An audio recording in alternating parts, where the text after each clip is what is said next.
ಗಾಂಧಿನಗರ ಸುದ್ದಿ ಮನೆಗೆ ಮತ್ತೊಮ್ಮೆ ಸ್ವಾಗತ. ಈಗ ಚಿತ್ರದ ಬಗ್ಗೆ ಬಹುಶಃ ಬಿಡುಗಡೆ ಆಕೆ ಅಷ್ಟರ ಮಟ್ಟಿಗೆ ಹಣಗಳಿಕೆ, ಅಷ್ಟರ ಮಟ್ಟಿಗೆ ಅಭಿನಂದನಾ ಮಹಾಪುರ ಇಲ್ತಾ ಇದ್ರು ಸಹ ಈಗ ಮತ್ತೆ ಏನೋ ಒಂದು ವಿಶೇಷವಾದ ಸುದ್ದಿ ಶ್ವೇತಾ ಹೇಳ್ತಾರೆ. ಖಂಡಿತವಾಗ್ಲು ಏನಪ್ಪಾ ಅಂತ ಹೇಳಿದ್ರೆ ಕರ್ನಾಟಕ ಡಿಐಜಿ ಪೊಲೀಸ್ ಹರಿಶೇಖರ್ ಅವರು ಸೊ ಸುದೀಪ್ ಅಭಿನಯಕ್ಕೆ ಅಪ್ರಿಶಿಯೇಟ್ ಮಾಡಿದಾರಂತೆ. ಸೊ ಖಂಡಿತವಾಗ್ಲೂ ಅದು ಒಳ್ಳೆ ಮಾತೆ ಅಲ್ವಾ. ಸುದೀಪ್ ಅಂದ್ರೆ ಯಾವಾಗ್ಲೂ ಎವರ್ಗ್ರೀನ್ ಅವರು.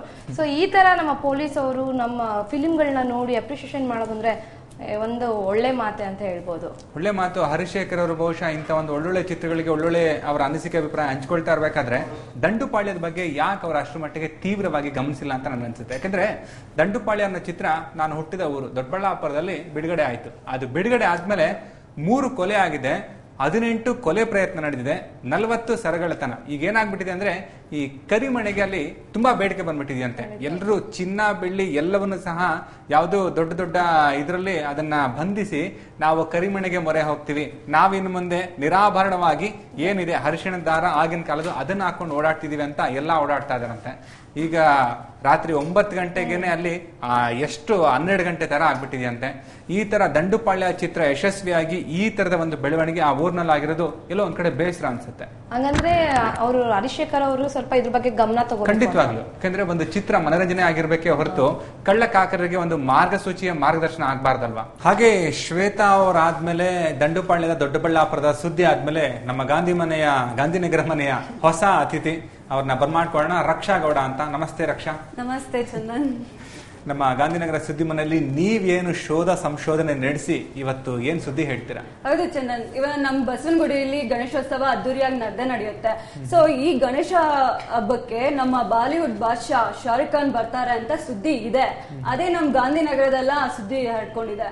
ಇದು ಬರ್ತಾರ ಬರಲ್ವಾ ಅನ್ನೋದೇ ನಮ್ಮ ವಿಷಯ. ಯಕ್ಷ ಪ್ರಶ್ನೆ ಆದ್ರೆ ನಮಗೆ ಗೊತ್ತಿರೋ ಪ್ರಕಾರ ಎಲ್ಲಾ ಕಡೆ ಭಾವಚಿತ್ರಗಳಲ್ಲಿ ಇಳೆಯರಾಜ ಅವರು, ಹರಿಕೃಷ್ಣ ಅವರು, ಸೋನು ನಿಗಮ್ ಅವರು, ಶಾನ್ ಅವರು, ವಿಜಯ್ ಪ್ರಕಾಶ್ ಅವರು, ಶಿವಮಣಿ ಇವ್ರನ್ನ ಮಾತ್ರ ಕಾಣಿಸ್ತಾ ಇದೆ. ಯಾಕೆಂದ್ರೆ ಕಳೆದ ಬಾರಿ ಕರೀನಾ ಕಪೂರ್ ಅವರ ಭಾವಚಿತ್ರ ಹಾಕಿದ್ರು. ಕರೀನಾ ಕಪೂರ್ ಬಂದ್ರೋ ಇಲ್ವೋ ಗೊತ್ತಿಲ್ಲ. ನಮ್ಮ ಶಾರುಖ್ ಖಾನ್ ಅವ್ರನ್ನ ಹೋಗಿ ಕೇಳ್ಕೊಂಡಿದಾರಂತೆ ಅವರ ಆಪ್ತ ವಲಯದಿಂದ. ಬರ್ತೀನಿ ನೋಡೋಣ ಬಿಡುವಾಗಿದ್ರೆ ಅಂತ ಹೇಳಿದ್ರು. ನೋಡೋಣ. ಯಾಕೆಂದ್ರೆ ಈ ಗಣೇಶೋತ್ಸವ ಮಹಾರಾಷ್ಟ್ರದಲ್ಲಿ ಮಾತ್ರ ತುಂಬಾ ಅದ್ದೂರಿಯಿಂದ ಮಾಡ್ತಾ ಇದ್ರು. ಈಗ ಕರ್ನಾಟಕದ ನಮ್ಮ ರಾಜಧಾನಿ ಬೆಂಗಳೂರಿನ ಬಸವನಗುಡಿಲಿ ತುಂಬಾ ಅದ್ಭುತವಾಗಿ ಮಾಡ್ತಾರೆ. ಸುಮಾರು 10-15 ದಿನ ಅಲ್ಲಿ ರಸಮಂಜರಿ ಕಾರ್ಯಕ್ರಮಗಳು, ಬೇರೆ ಬೇರೆ ಕಾರ್ಯಕ್ರಮಗಳು ನಡೀತಾ ಇರೋದು ವಿಶೇಷ. ಬೇರೆ ಏನಿದೆ ರಕ್ಷಾ? ಹಾಗೆ ಇದು ಏಕ್ ದ ಟೈಗರ್ ಸಲ್ಮಾನ್ ಖಾನ್ ಹೊಸ ಚಿತ್ರ ಈ ಆಗಸ್ಟ್ 15 ಬಿಡುಗಡೆ ಆಗ್ತಾ ಇದೆ ಅಂತ ನಾನು ಸಖತ್ ವೇಟ್ ಮಾಡ್ತಾ ಇದೀನಿ ನೋಡೋದಕ್ಕೆ. ಯಾರನ್ನ? ಸಲ್ಮಾನ್ ಖಾನ್ ಅವ್ರನ್ನ ಚಿತ್ರನ? ಸಲ್ಮಾನ್ ಖಾನ್ ಚಿತ್ರ ಎರಡನ್ನೂ ಕೂಡ. ಇದ್ರ ಬಗ್ಗೆ ಅಂದ್ರೆ ಕಳೆದ ವರ್ಷ ಆಗಸ್ಟ್ 20ನೇ ತಾರೀಕು ಬಾಡಿಗಾರ್ಡ್ ಬಿಡುಗಡೆ ಆಗಿ ತುಂಬಾನೇ ಸಂಚಲನ ಮೂಡಿಸಿತ್ತು. ಬಹುಶಃ ಶಾರುಖ್ ಖಾನ್ ಅವರು ಸಹ ಸಲ್ಮಾನ್ ಖಾನ್ ಅವರು ಸಹ ಜ್ಯೋತಿಷ್ಯ ನಂಬ್ತಾರೇನೋ. ಆಗಸ್ಟ್ ತಿಂಗಳು ಅವ್ರಿಗೆ ಶುಕ್ರ ದಶೆ ಇರಬೇಕು. ಅದಕ್ಕೋಸ್ಕರ ಆಗಸ್ಟ್ 15ಕ್ಕೇನೆ ಈ ಏಕ್ತಾ ಟೈಗರ್ ಬಿಡುಗಡೆ ಆಗ್ತಾ ಇರ್ಬೋದು. ಖಂಡಿತ ಈ ಯಶ್ ಚೋಪ್ರಾ ಅವರ ಚಿತ್ರಸಂಸ್ಥೆ ತುಂಬಾನೇ ಪ್ರಸಿದ್ಧಿ. ಆ ಚಿತ್ರಸಂಸ್ಥೆಯಲ್ಲಿ ಮತ್ತೆ ನಮ್ಮ ಸಲ್ಮಾನ್ ಖಾನ್ ಅವರು ತುಂಬಾ ಅದ್ದೂರಿಯಾಗಿ ಅದ್ಭುತವಾಗಿ ಕಾಣಿಸ್ಕೊಂಡಿರುವಂತಹ ಏಕ್ತಾ ಟೈಗರ್ ಅದ್ಭುತ ಪ್ರದರ್ಶನ ಕಾಣ್ಬೋದು ಅಂತ ನಾವು ಅನ್ಕೊಂಡಿರೋಣ.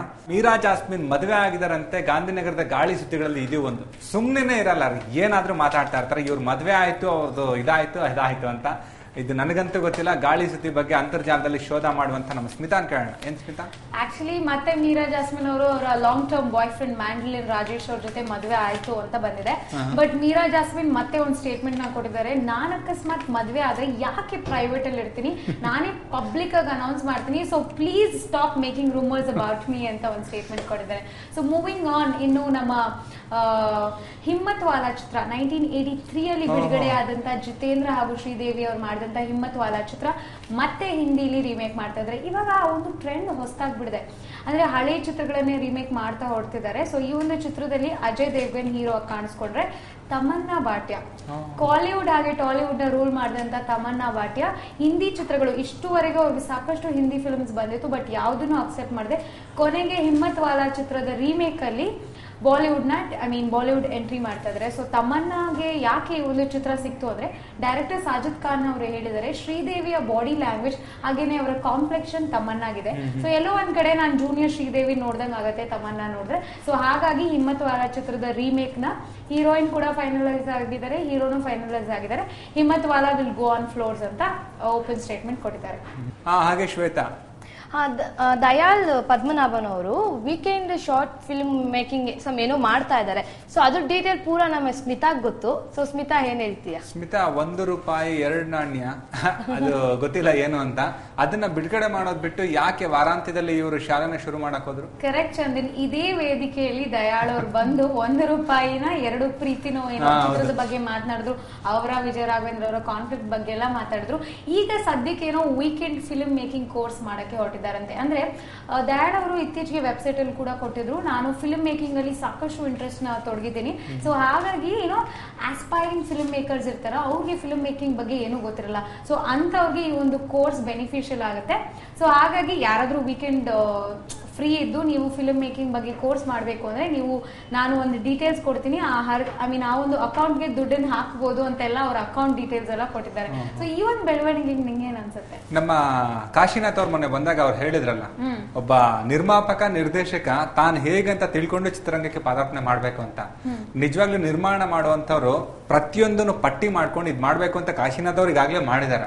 ಬಹುಶಃ ಅವರಿಂದ ಪ್ರಭಾವಿತರಾಗಿ ದಯಾಳ್ ಅವರು ತಮ್ಮ ಚಿತ್ರ ಬಿಡುಗಡೆ ಆಗಿರುತ್ತಂತದ್ದು, ಹಾಗೆ ಸೋಲ್ತಾ ಇರುವಂತದ್ದು ಅಥವಾ ಅದರ ಒಂದು ವಿಸ್ತರಣೆ, ಅದರ ಹಂಚಿಕೆದಾರರು, ಇದೆಲ್ಲದ್ರ ಬಗ್ಗೆ ಯೋಚನೆ ಮಾಡಿ ಇನ್ನು ಮುಂದೆ ಬಹುಶಃ ಅದನ್ನು ಹೇಳಿದ್ರೆ ಅದರಿಂದ ಪ್ರಭಾವಿತರಾಗಿ ನನಗೇನಾದ್ರೂ ನಿರ್ಮಾಪಕರು ಸಿಗ್ಬೋದು ಅನ್ನೋ ಯೋಚನೆಯನ್ನ. ಖಂಡಿತ, ಏನೋ ಗೊತ್ತಿಲ್ಲ, ಬಟ್ ಕಾಶಿನಾಥ್ ಅವರು ಏನೇ ಮಾಡಿದ್ರು ಅದಕ್ಕೊಂದು ಅರ್ಥ ಇರುತ್ತೆ. ಅಂಡ್ ಹೇಳಿದ್ರು ಕಾಶಿನಾಥ್ ಅವರು, ಪ್ರೊಡಕ್ಷನ್ ಅಲ್ಲಿ ಸಾಕಷ್ಟು ಇನ್ಫಾರ್ಮೇಶನ್ ಗಳನ್ನ ತಲೆಯಲ್ಲಿ ಇಟ್ಕೋಬೇಕಾಗತ್ತೆ, ಬಟ್ ಒಂದು ಮೇನ್ ಬೇಸ್ ಇರುತ್ತಲ್ಲ ಅದು ಕಾಮರ್ಸ್ ಅಂತ ಕೂಡ ಮೆನ್ಷನ್ ಮಾಡಿದ್ರು, ಪದೇ ಮೆನ್ಷನ್ ಮಾಡಿದ್ರು. ಯಾಕಂದ್ರೆ ಫೈನಾನ್ಷಿಯಲ್ ಮ್ಯಾಟರ್ಸ್ ತುಂಬಾ ಇಂಪಾರ್ಟೆಂಟ್ ಆಗುತ್ತೆ. ದಯಾಳ್ ಪದ್ಮನಾಭನ್ ಅವ್ರಿಗೆ ನನಗಂತೂ ಗೊತ್ತಿಲ್ಲ, ಬಟ್ ಅವರು ಕೂಡ ಏನೋ ಫಿಲ್ಮ್ ಮೇಕಿಂಗ್ ಕೋರ್ಸ್ ಮಾಡಕ್ ಹೊರಟಿದ್ದಾರೆ. All the best. ಈಗ ನಮ್ಮ ಗಾಂಧಿನಗರ ಸುದ್ದಿ ಮನೆಯಲ್ಲಿ ಮತ್ತೊಂದು ವಿರಾಮ ತೆಗೆದುಕೊಳ್ಳೋಣ. ಮತ್ತೆ ನಮ್ಮ ಸ್ಮಿತಾ ಹಾಗೂ ಶ್ವೇತಾ ಅಥವಾ ರಕ್ಷಾ ಏನ್ ಹೇಳ್ಬೋದು ಕೇಳೋಣ. ಈ ಗಾಂಧಿನಗರ ಸುದ್ದಿ ಮನೆಯಲ್ಲಿ ಮತ್ತೊಂದು ಪುಟ್ಟ ವಿರಾಮ. ತುಂತುರು ಮುಗಿದಿದೆ, ಎಡಿಟಿಂಗ್ ಆಗಿದೆ, ನಾನು ಡಬ್ಬಿಂಗ್ ಮಾಡಬೇಕು. ಮಿಕ್ಕರೆಲ್ಲ ಡಬ್ಬಿಂಗ್ ಮಾಡಿದ್ದಾರೆ, ನಾನು ಡಬ್ಬಿಂಗ್ ಮಾಡಬೇಕು. ಮತ್ತೆ ಒಂದು ಹಾರ್ಡ್ ಬ್ಯಾಲೆನ್ಸ್ ಇದೆ. ಹಾಗಾಗಿ ಇನ್ನೊಂದು 1.5-2 ತಿಂಗಳಲ್ಲಿ ತುಂತುರು ನಿಮ್ ಕಣ್ಮುಂದೆ.